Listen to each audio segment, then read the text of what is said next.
Hello friends, welcome to our channel physics point academy. प्रीवियस क्लास में हमने नाभिकीय बल एवं नाभिकीय बलों के गुणधर्म के बारे में पढ़ा था। आज का जो हमारा टॉपिक है नाभिकीय बलों के लिए युकावा का मैसोन सिद्धांत।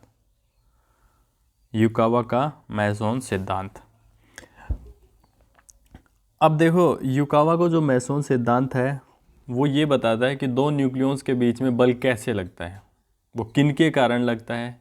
इसकी व्याख्या करने के लिए युकावा ने मैसोन सिद्धांत दिया था। तो देखो, यहाँ से देखते हैं कि नाभिकीय बलों की व्याख्या करने के लिए जापानी भौतिक वैज्ञानिक युकावा ने मैसोन सिद्धांत प्रतिपादित किया। मतलब नाभिकों के बीच में बल कैसे लगता है, किसके कारण लगता है, इसकी व्याख्या करने के लिए ही जापान के एक फिजिसिस्ट थे युकावा, उन्होंने मैसोन सिद्धांत प्रतिपादित किया।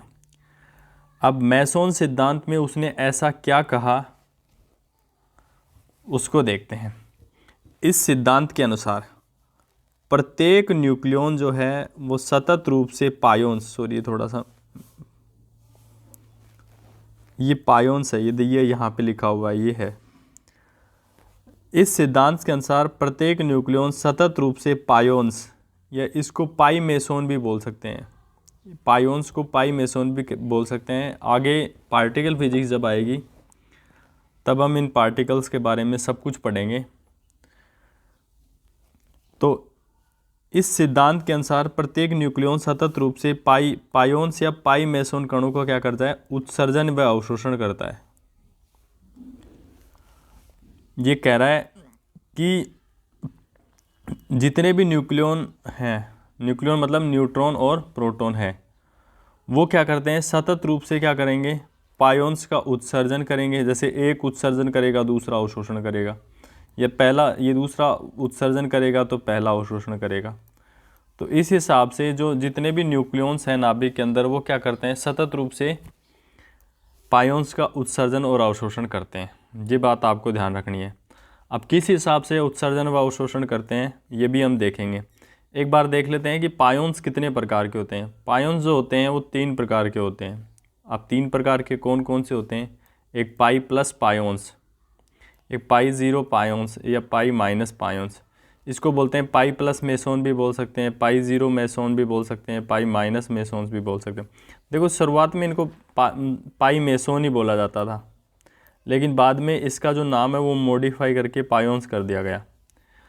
तो उससे खास फर्क नहीं पड़ेगा, पायोन्स बोलो या पाई मेसोन बोलो। तो पायोन्स या कितने प्रकार के होते हैं, 3 प्रकार के होते हैं, पाई प्लस, पाई ज़ीरो और पाई माइनस। अभी हमने आपको बताया कि जो प्रत्येक न्यूक्लियॉन जो है वो सतत रूप से क्या करता है, पायोन्स का अवशोषण और उत्सर्जन करता है। अभी हमने आपको क्या बताया कि प्रत्येक न्यूक्लियॉन सतत रूप से पायोन्स का जो अवशोषण व उत्सर्जन करता है। अब वो किस हिसाब से करता है वो यहाँ पे आएगा। अब देखो, यदि एक न्यूक्लियॉन के पास, मतलब कोई एक न्यूक्लियॉन है के पास कोई दूसरा न्यूक्लियॉन है, मतलब कोई 2 न्यूक्लियॉन है वो पास पास हैं, तब एक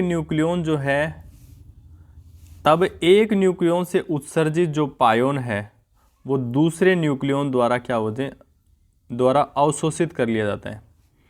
मान लेते हैं जैसे 2 पास पास में कोई न्यूक्लियॉन्स हैं, ये न्यूट्रॉन है, ये प्रोटॉन है, ये प्रोटॉन प्रोटॉन भी हो सकता है, न्यूट्रॉन न्यूट्रॉन भी हो सकता है। तो 2 पास पास हैं ये। अब एक से जो पायोन्स उत्सर्जित होंगे वो दूसरे जो न्यूक्लियॉन है वो उसको क्या कर लेगा, अवशोषित कर लेगा। अवशोषित करने से क्या होगा, पायोन्स के उत्सर्जन व अवशोषण के कारण क्या होता है, संवेग में परिवर्तन होता है, जिससे नाभिकीय बल उत्पन्न होते हैं। देखो, एक बार आप सोचो, जैसे 2 बॉल हैं आपके पास और कोई आपको फेंक के दे, तो जब आपको फेंक के वो बॉल देगा तो आपके भी जगह मोमेंटम में चेंज होगा। उसी प्रकार 2 न्यूक्लियॉन्स के मोमेंटम में भी चेंज होता है।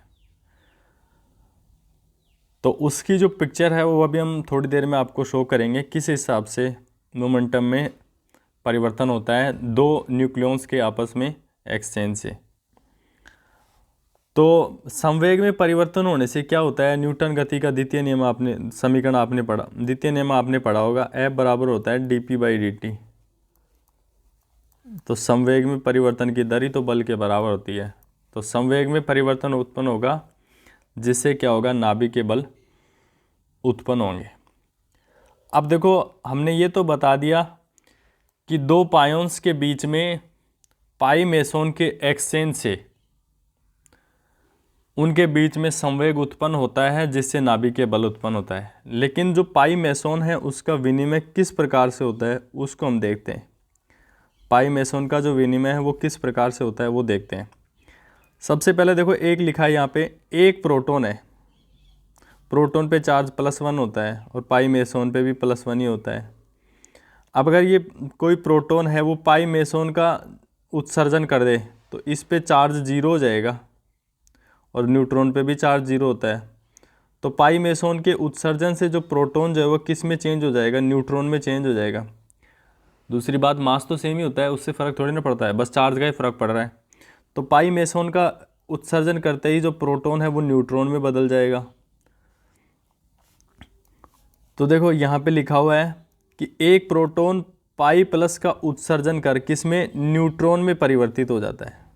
किस में परिवर्तित हो जाता है, न्यूट्रॉन में परिवर्तित हो जाता है।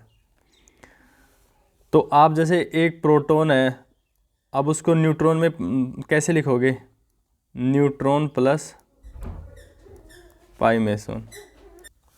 तो देखो यहाँ पे भी ऐसा ही लिखा हुआ है कि ये जो प्रोटॉन है इस प्रोटॉन को कैसे लिखेंगे, न्यूट्रॉन के उत्सर्जन के बाद में, सॉरी पाई प्लस के उत्सर्जन के बाद, न्यूट्रॉन प्लस पाई प्लस, इसको ऐसे लिख सकते हैं। अब मतलब प्रोटॉन जो है वो पाई प्लस का यहाँ पे उत्सर्जन किया है, तो प्रोटॉन और न्यूट्रॉन के बीच में कैसे बल लगेगा वो देख रहे हैं हम यहाँ पे। तो ये जो प्रोटॉन है उसको लिख सकते हैं न्यूट्रॉन प्लस पाई प्लस, और ये न्यूट्रॉन पहले से था। अब नेक्स्ट स्टेप में देखो ये जो न्यूट्रॉन है वो क्या करेगा, इस पाई प्लस का अवशोषण कर लेगा, तो किस में बदल जाएगा, प्रोटॉन में बदल जाएगा। क्योंकि प्रोटॉन अगर पाई प्लस का उत्सर्जन कर रहा है, न्यूट्रॉन में बदल रहा है, तो कोई न्यूट्रॉन है वो पाई प्लस का अवशोषण कर ले तो ओबियसली वो किस में बदल जाएगा, प्रोटॉन में बदल जाएगा। अब देखो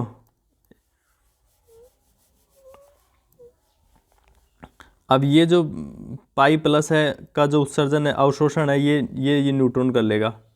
अब ये न्यूट्रॉन इस पाई प्लस का अवशोषण कर लेगा तो ये बन जाएगा पाई प्लस न्यूट्रॉन, और ये न्यूट्रॉन अकेला रह जाएगा। और ये पाई प्लस न्यूट्रॉन अगर पाई प्लस का अवशोषण कर ले तो ये किस में बदल जाएगा, प्रोटॉन में। तो ये बन जाएगा न्यूट्रॉन प्लस प्रोटॉन। तो इस हिसाब से एक प्रोटॉन पाई प्लस का उत्सर्जन कर न्यूट्रॉन में परिवर्तित हो जाता है, और इस प्रकार से दो न्यूट्रॉनों के, एक न्यूट्रॉन और एक प्रोटॉन के बीच में बल लगता है। अब ये तो हमने पाई प्लस की कंडीशन बता दी, हो सकता है पाई माइनस का।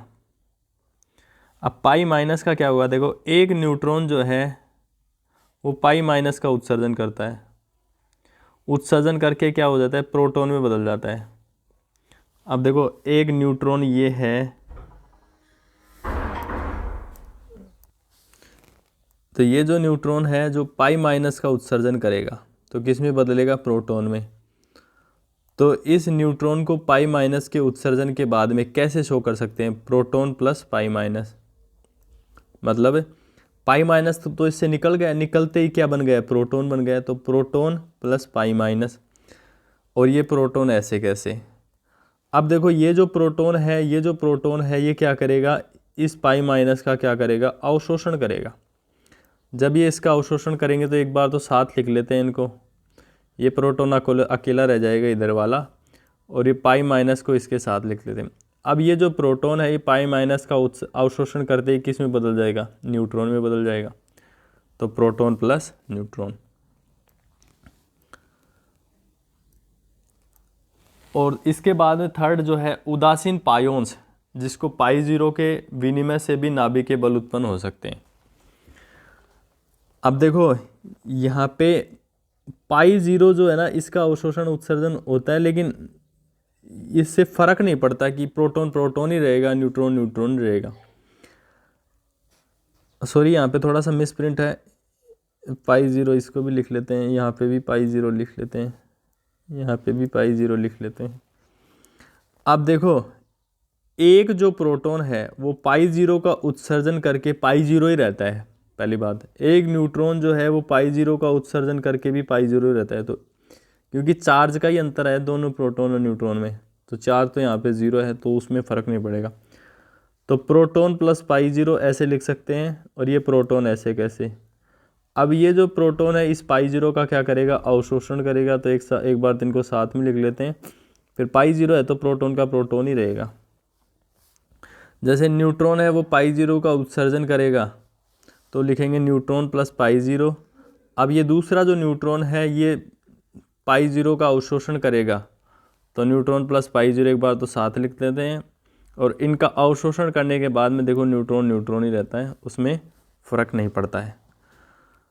तो इस प्रकार से युकावा के मेसोन सिद्धांत के अनुसार पाई मेसोन के विनिमय द्वारा दो न्यूक्लियनों के मध्य बल लगता है।